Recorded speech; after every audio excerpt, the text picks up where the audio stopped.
دیکھو ماں باپ ایسی نعمت ہے کہ آدمی پوری زندگی اس کی خدمت میں برداری میں خوش کرنے میں سے دلوں کے لیے گزار دے پھر والدین کہاں خدا نہیں کر سکتا. لیکن صلی اللہ علیہ وسلم ارشاد فرماتے ہیں کوئی بیٹا اپنے باپ کا خدا نہیں کر سکتا مگر کہ وہ اپنے باپ کو یا اپنی ماں کو غلام اور غلامی کرے اور پھر اس کو خریدے اور خریدنے کے بعد آزاد کرے. تو ماں باپ کے بہت سارے حقوق ہیں، اس میں ایک حق کی تیاری ہو سکتی ہے، سارے حقوق نہیں ایک.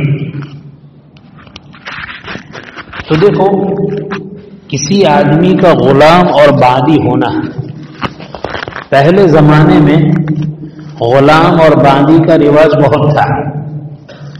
غلام اور باندی پر اپنے آقا کو بہت زیادہ اختیار حاصل تھا. وہ اسے بیچ سکتا تھا، خرید سکتا تھا، خدمت کے لیے رکھ سکتا تھا، کمائی کے لیے رکھ سکتا تھا. یعنی غلام اور باندی کا اپنی ذات پر زیادہ اختیار نہیں تھا، مالک کا اختیار تھا. ایسے وقت میں اگر کوئی اولاد اپنے والدین یا ان میں سے کسی ایک کو غلام اور باندی پائے اور اس کے بعد اس کو خریدے، اس زمانے میں غلام اور باندی بڑے قیمتی ہوتے تھے، مہنگے ہوتے تھے، اور خریدنے کے بعد آزاد کر دے، تو گویا کہ غلامی کی زندگی سے ان کو آزادی کا شرف عطا فرمایا. بہت بڑا احسان ہے، بہت بڑی قربانی ہے. تو نبی کریم صلی اللہ علیہ وسلم فرماتے ہیں کہ اس نے والدین کے ایک حق کو ادا کیا. اگر اتنا بڑا کام کیا تو بے شمار حق ہے، اگر اتنا بڑا کام کرے تو ایک حق ادا ہوتا ہے، دوسرے بہت سارے حقوق ہیں جس کی ادائیگی کی کوئی شکل نہیں. اسی لیے علماء فرماتے ہیں کہ آدمی کو چاہیے کہ ہمیشہ اپنے والدین کی خدمت کرتا رہے، ان کو خوش رکھے، جانی مالی ان کا تعاون کرے، ادب احترام سے رہے، اور ان کے انتقال کے بعد بھی ان کے ساتھ صلہ رحمی کرے. نبی کریم صلی اللہ علیہ وسلم فرماتے ہیں ثلاث دعوات مستجابات، دعوت المظلوم ودعوت المسافر ودعوت الوالد علی الولد، او کما قال علیہ الصلوۃ والسلام. 3 شخصوں کی دعائیں ہیں، اللہ تعالیٰ اس کو ضرور قبول فرماتے ہیں. دعا میں دونوں ہیں، دعائے خیر بھی اور بد دعا بھی. پہلی چیز فرمائی دعوت المظلوم. ایک آدمی نے دوسرے آدمی پر ظلم کیا تو ظالم نے جس پر ظلم کیا ہے وہ مظلوم بنا. مظلوم کو جب کوئی دعا کرے گا تو ظاہری چیز ہے، مظلوم عام طور پر ظالم کے حق میں دعائے خیر نہیں کرے گا، بد دعا ہی کرے گا. لہذا علماء نے لکھا ہے مظلوم کی بد دعا ظالم کے حق میں حق تعالی شانو ضرور قبول فرماتے ہیں. علماء نے لکھا ہے اگر مسلمان ظالم ہے اور غیر مسلم مظلوم ہے اور ظالم مسلمان نے اس پر ظلم کیا اور اس مظلوم غیر مسلم نے اللہ کو پکارا، اللہ تعالیٰ اس کی پکار کو سنیں گے اور مظلوم کے مقابلے میں ظالم کی گرفت فرمائیں گے اور ظالم کے مقابلے میں مظلوم کی مدد فرمائیں گے. تو مظلوم کی بد دعا سے آدمی کو بہت زیادہ بچنا چاہیے. آدمی ظلم کرتا ہے پھر اس کو ڈھٹائی سمجھتا ہے، بڑائی سمجھتا ہے، اپنی طاقت سمجھتا ہے، سامنے والے کو کمزور سمجھتا ہے، بہت غلط طریقہ ہے. اس اعتبار سے اگر کوئی آدمی مظلوم بنتا ہے، چاہے وہ مظلوم مرد ہو، چاہے وہ مظلوم عورت ہو، چاہے وہ مظلوم غریب ہو، چاہے وہ مظلوم کمزور ہو، اگر وہ مظلوم ہے اس کی بد دعا کبھی بھی ضائع نہیں جاتی. کیوں؟ دل کی گہرائی سے اس کی بد دعا نکلتی ہے. اس کی بد دعا انسان تو انسان نسلوں کو تباہ و برباد کر دیتی ہے.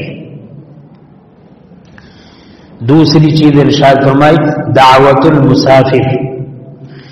مسافر سفر میں ہے، کوئی اس کا پرسان حال نہیں ہے، تکالیف میں ہے، سارے سہاروں سے اس کی نظر ہٹ چکی ہے، ظاہری چیز ہیں، اجنبی ہیں، تنہائی ہیں، مسافر ہے، کوئی جان پہچان کا نہیں ہے، اب اس کی نظر خالص اللہ تعالی شانہ پر جمی ہوئی ہے۔ ایسے وقت میں جب وہ دعا کرے گا حق تعالی شانہ اس کی دعا کو ضرور قبول فرمائیں گے۔ لہذا اگر کوئی مسافر ہیں، پریشان حال ہیں، اس کی مدد کرنا بہت بڑا ثواب ہے، بہت بڑی سعادت ہے۔ آڑے وقت میں اس کی مدد کی اور اس کے دل سے کوئی دعا نکلی ہماری کامیابی کے لیے، ہماری کامرانی کے لیے بہت زیادہ کافی ہے۔ تیسری چیز ارشاد فرمائی وَدَعْوَةُ الْوَالِدِ عَلَى الْوَلَدِ، اور والدین کی اعلیٰ کا صلہ آتا ہے بد دعا کے لیے، اور والدین کی بد دعا اولاد کے حق میں ضرور قبول ہوتی ہے۔ دیکھو حدیث میں فرمایا گیا والدین کو چاہیے کہ کبھی بھی اپنی اولاد کے لیے بد دعا نہ کرے، کتنا ہی نافرمان ہو، کتنا ہی برا ہو، کتنی ہی زیادتی کرے، آدمی کو اس سے بچنا چاہیے کہ اپنی اولاد کے لیے بد دعا کرے، اس لیے کہ والدین کی بد دعا یا والدین کی دعا اولاد کے حق میں بہت جلدی قبول ہوتی ہے، بہت زیادہ قبول ہوتی ہے۔ غصے میں آ کر، ناراض ہو کر، طیش میں آ کر اپنی اولاد کے خلاف بد دعا کر دی اور وہ قبول ہو گئی، پھر پچھتانا اور رونا ہمیں ہی پڑے گا کہ جو نقصان پہنچے گا وہ ہماری بد دعا سے ہماری اولاد ہی کو پہنچے گا۔ تو حدیث میں یہ تعلیم دی گئی کہ ماں باپ کبھی بھی اپنی اولاد کے لیے بد دعا نہ کریں۔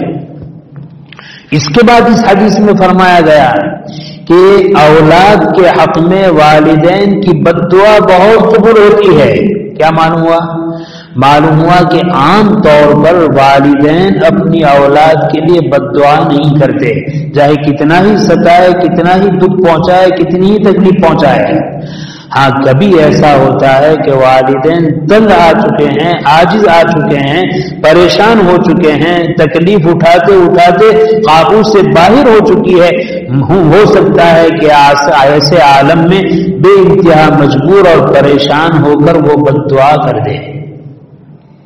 تو یہاں تو تعلیم دی کہ ماں باپ اولاد کو چاہیے کہ ہمیشہ خوش رکھے، اور والدین کو چاہیے کہ کبھی بھی بد دعا نہ کرے، لیکن اگر اولاد نے اس طرح زیادتی کی اور اس زیادتی کی وجہ سے اگر اس نے بد دعا کی تو وہ بد دعا اس کے حق میں ضرور قبول ہوگی۔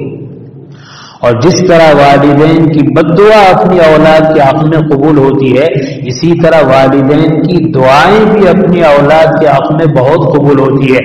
آدمی کو چاہیے کہ اہتمام سے روزانہ ایک وقت اپنی اولاد کی خیر خواہی کے لیے دعا کا اہتمام کریں۔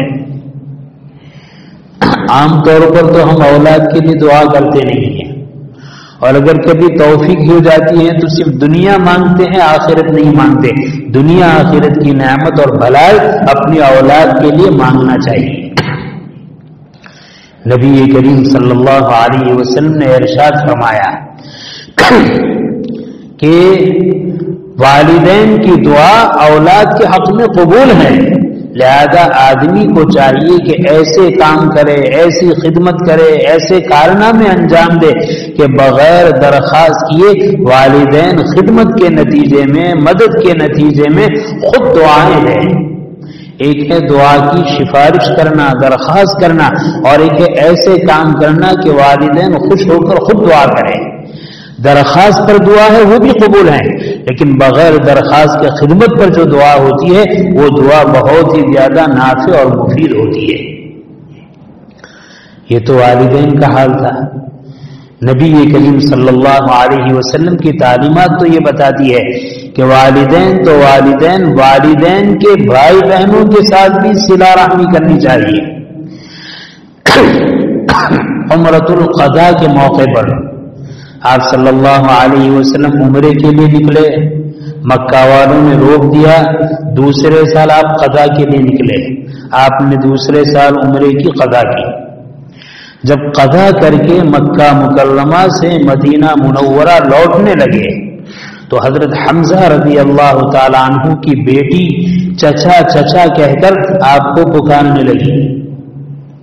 حضرت حمزہ آپ صلی اللہ علیہ وسلم کے چچا ہے، لیکن حضرت حمزہ اور نبی کریم صلی اللہ علیہ وسلم نے دودھ پلانے والی ایک ماں کا دونوں نے دودھ پیا ہے، لہذا جہاں دونوں چچا بھتیجے ہیں وہاں دونوں رضائی بھائی بھی ہیں۔ اس رضائی بھائی ہونے کی غرض سے حضرت حمزہ کی چھوٹی سی بچی نے چچا چچا کہا۔ آپ صلی اللہ علیہ وسلم دور تھے، آپ نے نہیں سنا، حضرت علی رضی اللہ تعالیٰ عنہ نے سن لیا۔ تو حضرت علی رضی اللہ تعالیٰ عنہ نے فوراً اس بچے کو اٹھایا اور حضرت فاطمہ رضی اللہ تعالیٰ عنہ کو دیا کہ لو اپنے چچا کی بیٹی کی پرورش کرو، حفاظت کرو۔ چنانچہ اپنی سواری پر سوار کر لیا، مدینہ منورہ پہنچے۔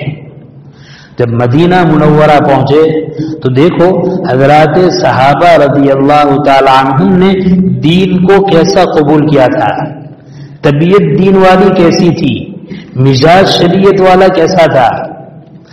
ہمارے یہاں تو یہ ہوتا ہے اگر کوئی آدمی دوسری شادی کرنا چاہتا ہے تو شادی میں وہ شرط لگاتا ہے کہ دوسری عورت سے جو نکاح کروں گا اس کی اولاد کو میں نہیں لوں گا، اس کی اولاد کی پرورش میرے دن میں نہیں ہوگی، وہ ساتھ میں نہیں آئے گی۔ یہ کافرانہ مزاج ہے، باغیانہ مزاج ہے، مشرکانہ مزاج ہے، یہ انسانوں والا مزاج نہیں ہے۔ صحیح معنی میں جو انسانی فطرت رکھتا ہے اس کا مزاج نہیں ہے، چیزائے کہ شریعت اسلام کا یہ مزاج ہے۔ شریعت کا مزاج تو یہ ہے کہ اس طریقے سے ان بیٹیوں کی ان بیٹوں کی پرورش کرے۔ نبی کریم صلی اللہ علیہ وسلم نے حضرت ابو سلمہ رضی اللہ عنہ کے انتقال کے بعد ان کی بیوی حضرت ام سلمہ رضی اللہ عنہا سے نکاح کیا تو ان کی اولادوں کو قبول کیا۔ چنانچہ جب مکہ سے مدینہ پہنچے حضرت علی تو اس بچی کی پرورش میں جھگڑا ہوا حضرات صحابہ میں۔ ہمارے تو جھگڑا کیا ہوتا ہے، میں پرورش نہیں کروں گا، میں اس کو نہیں لوں گا، میں اس کو اپنے گھر میں نہیں رکھوں گا۔ حضرات صحابہ رضی اللہ عنہ کے یہاں جھگڑا ہوا، حضرت علی چاہتے تھے کہ میں اس کی پرورش کروں، حضرت جعفر تیار چاہتے تھے کہ میں اس کی پرورش کروں، حضرت زید بن حارثہ چاہتے تھے کہ میں اس کی پرورش کروں۔ تینوں جھگڑ رہے ہیں کہ مجھے ملنی چاہیے، مجھے ملنی چاہیے۔ آپ صلی اللہ علیہ وسلم کی خدمت میں یہ مقدمہ پیش ہوا کہ ایک بیٹی ہے، اس کی پرورش کے لیے 3 صحابی دعوے دار ہیں کہ مجھے یہ سعادت ملنی چاہیے کہ حضرت حمزہ کی بیٹی کی پرورش میں کروں۔ یہ اسلام کا مزاج ہے، یہ شریعت کا مزاج ہے۔ آپ صلی اللہ علیہ وسلم نے تینوں کی بات سنی۔ حضرت علی کہنے لگے اے اللہ کے رسول، یہ میرے چچا کی بیٹی ہے، حضرت حمزہ کی بیٹی ہے، اور میں نے اس کو سوار کیا ہے اور اپنے گود میں لیا ہے اور فاطمہ کے ساتھ میں اس کو لے کر آیا ہوں، لہذا اس کی پرورش کا حق مجھے زیادہ ہے۔ حضرت جعفر تیار کہنے لگے کہ یا رسول اللہ، جس طریقے سے علی کے چچا کی بیٹی ہے میرے چچا کی بھی بیٹی ہے، اور دوسری بات یہ ہے کہ اس لڑکی کی خالہ میرے نکاح میں ہے، لہذا میں چاہتا ہوں کہ پرورش کے لیے مجھے ملے۔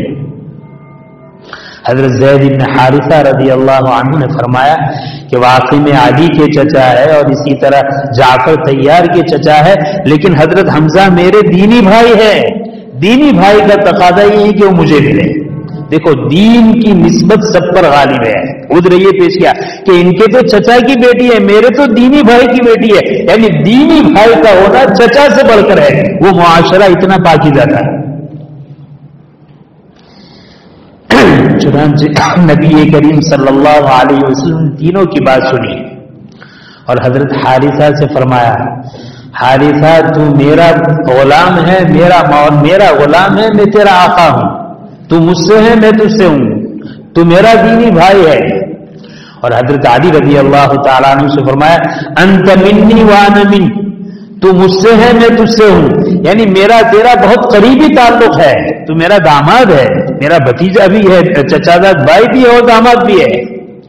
اور حضرت جعفر تیار سے کہا کہ اے جعفر، شکل و شباہت میں تو میرے ساتھ بہت زیادہ مشابہ ہیں، میری شکل و شباہت تجھ میں زیادہ ہے، ہاں لیکن تیرے نکاح میں اس لڑکی کی خالہ ہے۔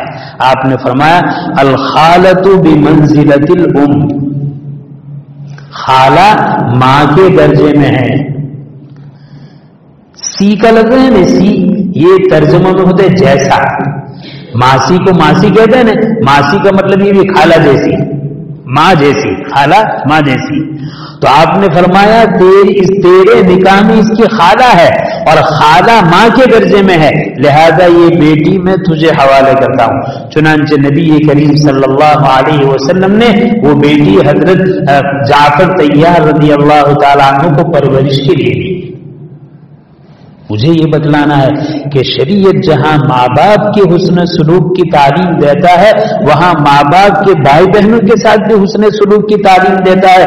کہ پرورش کا موقع آیا، تینوں صحابہ میں اختلاف رائے ہوا، آپ نے فیصلہ کیا کہ اس کی خالہ تیرے نکاح میں ہے اور خالہ ماں کے درجے میں ہے، لہذا اس لیے میں تمہیں دیتا ہوں. اسی لیے حدیث میں فرمایا گیا، نبی کریم صلی اللہ علیہ وسلم نے ارشاد فرمایا، ایک صحابی آئے اور آنے کے بعد کہا، اے اللہ کے رسول مجھ سے گناہ ہو گیا، میرے لیے کیا توبہ کی شکل ہے؟ آپ صلی اللہ علیہ وسلم نے ارشاد فرمایا، تیری والدہ ہے؟ کہا کہ یا رسول اللہ میری والدہ کا تو انتقال ہو گیا ہے. آپ نے ارشاد فرمایا تیری خالہ ہے؟ کہا جی خالہ ہے. آپ نے ارشاد فرمایا اپنی خالہ کے ساتھ حسن سلوک کر، تیرے گناہ کے کفارے کے لیے کافی ہے. دیکھو یہاں بات بتاؤں، صحابی کہہ رہے ہیں مجھ سے گناہ ہوا. حضرات صحابہ چھوٹے چھوٹے گناہ کو بھی بہت بڑا گناہ سمجھتے تھے. حدیث میں کہیں ذکر نہیں کیا گناہ ہوا، بس انہوں نے کہا مجھ سے گناہ ہوا. اور صحابہ کی شان تھی، جو جتنا بڑا ہوتا ہے چھوٹی غلطی کو بہت بڑی غلطی سمجھتا ہے، اور ہمارا حال یہ ہے کہ بہت بڑے گناہ کو بھی ہم چھوٹا سمجھتے ہیں، معمولی سمجھتے ہیں. تو صحابہ میں سے ایک صحابی نے کہا، اے اللہ کے رسول مجھ سے گناہ ہو گیا، یعنی وہ سمجھے کہ بہت بڑا گناہ ہوا. دیکھو بڑے گناہ کے لیے توبہ ضروری ہے، اور یہاں توبہ موجود ہے. انہوں نے اقرار کیا کہ اللہ کے رسول مجھ سے گناہ ہوا، میں توبہ کرنا چاہتا ہوں. توبہ تو ہو گئی، گناہ معاف ہو گیا. اس کے باوجود نبی کریم صلی اللہ علیہ وسلم نے ارشاد فرمایا تیری والدہ ہے؟ کہا کہ نہیں ہے. تیری خالہ ہے؟ کہا جی خالہ ہے. کہا خالہ کے ساتھ حسن سلوک کر، تیرے گناہ کی تلافی کے لیے یہ بہترین شکل ہے. اپنی خالہ کے ساتھ، اپنی پھوپھی کے ساتھ، اپنے چچا کے ساتھ، اپنے ماموں کے ساتھ حسن سلوک کرنا شریعت میں بہت بڑی اہمیت رکھتا ہے. یہاں علماء نے ایک کام کی بات لکھی ہے. علماء لکھتے ہیں کہ آدمی سے کوئی گناہ ہو جائے، گناہ کے بعد توبہ کر لے، توبہ کرنے کے بعد کوئی نہ کوئی مزید نیک عمل کر لینا چاہیے. کیوں؟ آدمی سے گناہ ہوا، توبہ کی تو گناہ معاف ہو گیا، لیکن گناہ کا کچھ نہ کچھ اثر دل میں رہتا ہے. اس کو مٹانے کے لیے، اس کو ختم کرنے کے لیے توبہ کے بعد کوئی نیک عمل کرنا چاہیے. جیسے روایت میں ہے کسی آدمی نے حیض کی حالت میں اگر ملاقات کر لی اپنی بیوی سے تو وہ توبہ کی بھی کرے اور صدقہ بھی کرے. تو صدقہ کیوں کیا گیا؟ یہ جو توبہ ہے اس سے تو گناہ معاف ہوگا، لیکن اس گناہ کا جو اثر ہے وہ اس سے نکل جائے گا. حدیث میں یہاں انہوں نے خود توبہ کی کہ مجھ سے بڑا گناہ ہو گیا، اللہ کے رسول میں کیا کروں؟ یہ توبہ ہے، گناہ کا اعتراف یہ توبہ ہے. اس کے باوجود آپ صلی اللہ علیہ وسلم نے فرمایا کہ اس کے بعد تو اپنی خالہ کے ساتھ حسن سلوک کر، تاکہ گناہ کی توبہ کی وجہ سے تو گناہ معاف ہوگا، لیکن گناہ کا جو اثر ہے وہ کچھ نہ کچھ باقی رہے گا. اس کو مٹانے کے لیے آدمی کو مزید عمل بتلایا کہ اپنی خالہ کے ساتھ بھلائی کا معاملہ کر. یہاں یہ پتے کی بات ہے، آدمی سے کوئی بھی گناہ ہو جائے فوراً توبہ استغفار کرے، اور توبہ استغفار کے بعد مزید کوئی نیک عمل کرے. 2 رکعت نماز پڑھے، قرآن کریم کی تلاوت کرے، ذکر و اذکار کرے، اپنے رشتہ داروں کے ساتھ حسن سلوک کرے، صدقہ خیرات کرے. کوئی نہ کوئی کام کرنا چاہیے تاکہ گناہ کا جو اثر ہے وہ بھی ختم ہو جائے. حق تعالی شانہ نے جو باتیں کہلوائی، حق تعالی شانہ ہمیں عمل کی توفیق نصیب فرمائے. آمین. وآخر دعوانا الحمدللہ رب العالمین. الحمدللہ رب العالمین عدد خلقه ورضا نفسه وزنة عرشه ومداد كلماته. اللهم لا أحصي ثناء عليك أنت كما أثنيت على نفسك. اللهم صل على محمد كلما ذكره الذاكرون، وصل على محمد كلما غفل عن ذكره الغافلون. ربنا آتنا في الدنيا حسنة وفي الآخرة حسنة وقنا عذاب النار. ربنا لا تزغ قلوبنا بعد إذ هديتنا وهب لنا من لدنك رحمة إنك أنت الوهاب ربنا ظلمنا أنفسنا وإن لم تغفر لنا وترحمنا لنكونن من الخاسرين اللهم اغفر لنا من خشيتك ما تحول به بيننا وبين معاصيك ومن طاعتك ما تبلغنا به جنتك ومن اليقين ما تهون به علينا مصائب الدنيا ومتعنا بأسمائنا وأبصارنا وقوتنا ما أحييتنا واجعله الوارث منا واجعل ثارنا على من ظلمنا وانصرنا على من عادانا ولا تجعل مصيبتنا في ديننا ولا تجعل الدنيا أكبر همنا ولا غاية رغبتنا ولا تسلط علينا من لا يخافك ولا يرحمنا اللهم زدنا ولا تنقصنا وأكرمنا ولا تهنا وأعطنا ولا تحرمنا وآثرنا ولا تؤثر علينا وارضنا وارض عنا اللهم حبب إلينا الإيمان وزينه في قلوبنا وكره إلينا الكفر والفسوق والعصيان واجعلنا من الراشدين واجعلنا من المهديين اللهم حاسبنا حسابا يسيرا اللهم أجرنا من النار اللهم فك رقابتنا من النار اللهم اهدنا فيمن هديت وعافنا فيمن عافيت وتولنا فيمن توليت وبارك لنا فيما أعطيت وقنا شر ما قضيت فإنك تقضي ولا يقضى عليك إنه لا يذل من واليت ولا يعز من عاديت تبارك ربنا وتعاليت نستغفرك ونتوب إليك اللهم لا سهل إلا ما جعلته سهلا وأنت تجعل الحزن سهلا إذا شئت لا إله إلا الله الحليم الكريم سبحان الله رب العرش العظيم والحمد لله رب العالمين الہی اپنے فضل و کرم سے ہمارے جمع ہونے کو قبول فرما اے اللہ دین کی مجلسوں میں شرکت کی سعادت نصیب فرما اے اللہ ہمارے گناہوں کی وجہ سے ہمیں نیک مجالس سے محروم نہ فرما دین کی باتیں کہنے سننے کے مواقع نصیب فرما اس کی قدردانی کی توفیق عطا فرما اے اللہ تیرے حبیب صلی اللہ علیہ وسلم کے جو ارشادات اے اللہ والدین کے حقوق کے بارے میں سنے گئے اے اللہ رشتہ داروں کے حقوق کے بارے میں جو سنے گئے اے اللہ معاشرے میں اس کی بہت کمی ہے اے اللہ رشتہ داریاں ختم ہو چکی ہیں مال و دولت معیار بن چکا ہے مال و دولت پر محبتیں ہوتی ہیں اور غربت پر دشمنی اور عداوتیں ہوتی ہیں بھائی بھائی کا دشمن بنا ہوا ہے بھائی بہن کا دشمن بنا ہوا ہے چچا بھتیجے کا اور ماموں بھانجے کا دشمن بنا ہوا ہے اے اللہ گھر گھر میں فتنہ اور فساد ہیں گھر گھر میں نا اتفاقی اور ناچاقی ہیں کریم آقا تیرے حبیب نے کیسے عجیب ارشادات فرمائے ہیں اے اللہ ان ارشادات کو سن کر اے اللہ اس کو سمجھ کر اپنی زندگی میں اتارنے کی توفیق عطا فرما اے اللہ ہمیں اپنے بھائیوں کو معاف کرنے کی توفیق عطا فرما اپنے بہنوں کو معاف کرنے کی توفیق عطا فرما اپنی اولادوں کو معاف کرنے کی توفیق عطا فرما اپنے پڑوسیوں کو معاف کرنے کی توفیق عطا فرما